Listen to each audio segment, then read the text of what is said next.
Hello, and welcome to Andrew Broussard Watercolors. Today I'm going through some items that Meeden had sent me. I'm a Meeden affiliate, so what that means is I have a discount code through them. It's my name, Andrew. So if you use that on their website, meedenart.com, you'll get 10% off and I get a 10% commission. I can never get enough watercolor pads, blocks. So I had requested this one. I don't think I had this size, and I wanted to see how it would look for matting purposes. But let's talk through the aspects and the cost, etc. So we are 11 by 15 right here, 20 sheets, standard weight, 100% cotton, hot press, acid free. So hot press is what I really enjoy. And if you're somebody who likes to maybe draw and then paint over the drawings, that would be very beneficial for you in that regard. The size itself, this one's 11 by 15, and requesting that because there's matte openings. For 11 by 14 painting is a little shy of 11 and a little shy of 14, so I wanted to see where I would have to tape to, and if any, I don't think anything would fall within the mat. I think it would all be perfect, but I really wanted to see that. That's my main thing when looking at sizes. Can I fit it in a standard mat and frame? For example, if I go up the line of their stuff, a 10 by 7, and this is the hot press, is $17. 10 by 7, if you were to put a mat over the painting itself, you would have to go 5 by 7. That would have to be the size there, because the other step up is 8 by 10, and you would not be able to cover the whole thing. There's 7 by 5, which would just fit into that same mat that I had talked about previously, the 7 by 5, which is $14. That's not bad. 9 by 12 is $23. So something 9 by 12, you would do 8 by 10 to fit it inside of that mat. And then 11 by 15 would hopefully be the 11 by 14 mat. And same thing with the 16 by 12. It's just easier for me to sell my items whenever they're mattable, whenever I do any in-person type of selling. Now, I don't know if I had mentioned, but these prices are really good for 100% cotton blocks.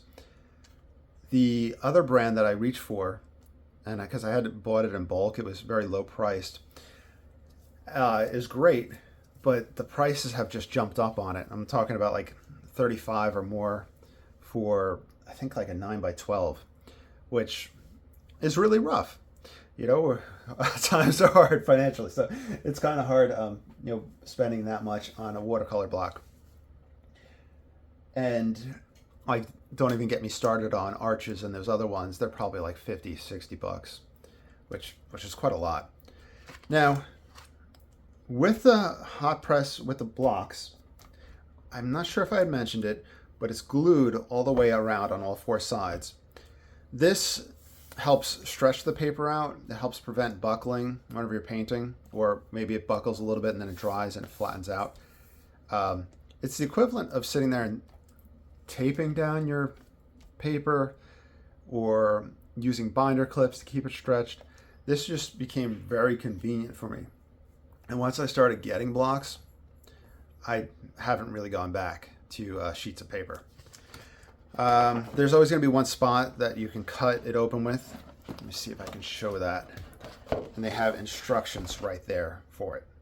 So you can see, just slip a palette knife in and bring it around the edges. Just a little tip, whenever I am going around the edges, I do it on an angle. I believe I go out with it so it doesn't tear it. Something like this seems more prone to potentially tearing because of the angle and the pressure that's happening. So just something I would be wary of. Now, like I said, I stand by this paper and I use this paper. Here's a recent watercolor painting with some white gouache in it. But I was very pleased with how this one came out. This one's actually going to be submitted to an exhibit, and the exhibit's based on the color orange. So very pleased with my results on this paper. Now, it kills me to waste a sheet of good paper. Whenever I was doing the brush stuff, examples, I was using a really cheap paper in order to do that. But in order for you to see the aspects of this paper, I need to show you in person. I need to show you it here. Now, I incorporate this into my painting process. One of the aspects of this paper itself that I found my other sets of pads do not do. And I think it might be related to the sizing or whatever the paper itself is coated with. So we'll use this 11 by 15. Don't despair when you first open it up. There's kind of this protective sheet. I'm not sure what the material's made out of. Sorry, I hit the camera. I'm not sure what the material's made out of on top, and if it's paintable or not. But let's try to pull that off.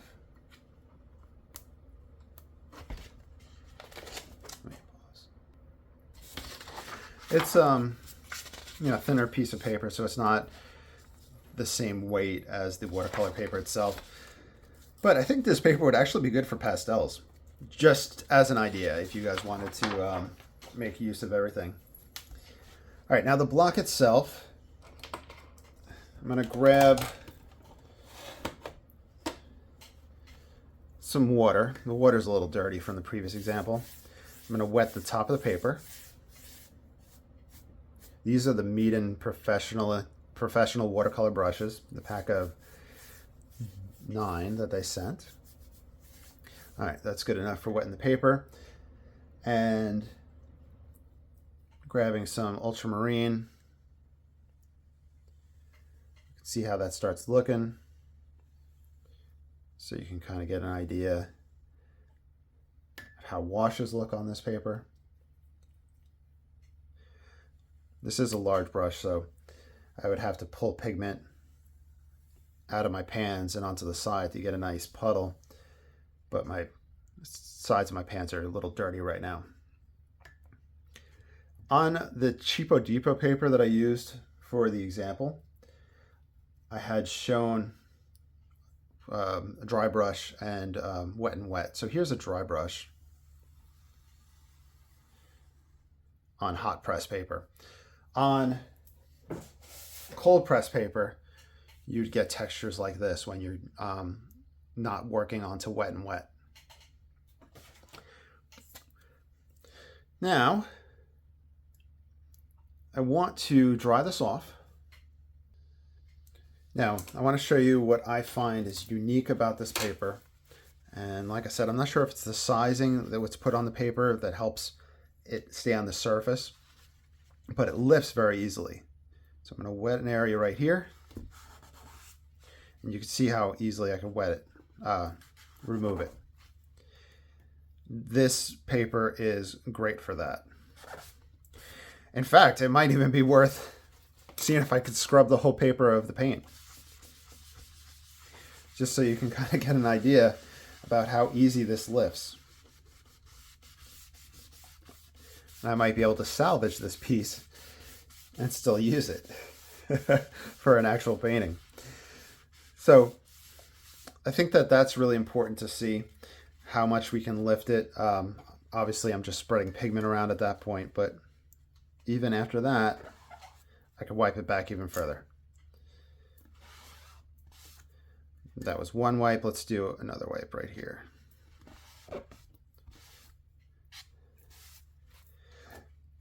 So hopefully the point that I'm trying to convey is important, is coming across, the importance of it. So one thing I have noticed about this paper, since it is easy to lift, if I was to paint on top and scrub around, I feel like it's more prone to maybe pulling what's underneath at times. But because I do a layering process, the hot press or the sizing, the chemical, whatever they use, makes it easier for me to get my layers going and wipe back to previous layers as well, because that kind of creates a coat of gum arabic paint, and then I'm painting on top of that, and I can maybe do a yellow over a blue, or I can lift parts of the blue to paint the yellow in. So it just makes it easier whenever you're using those techniques. I think that's everything that I wanted to cover with this. We talked about what was available. We talked about the prices, the benefits of block paper, and the aspects that this specific paper has.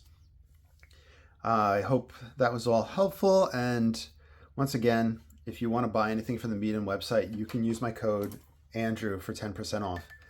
And if you could find it cheaper on Amazon and you're not buying directly from them, I don't think my code works, but if you find it cheaper, go for it. You know, it's all about being able to get art supplies so we can enjoy the process itself. Thank you. You all have a great day and take care.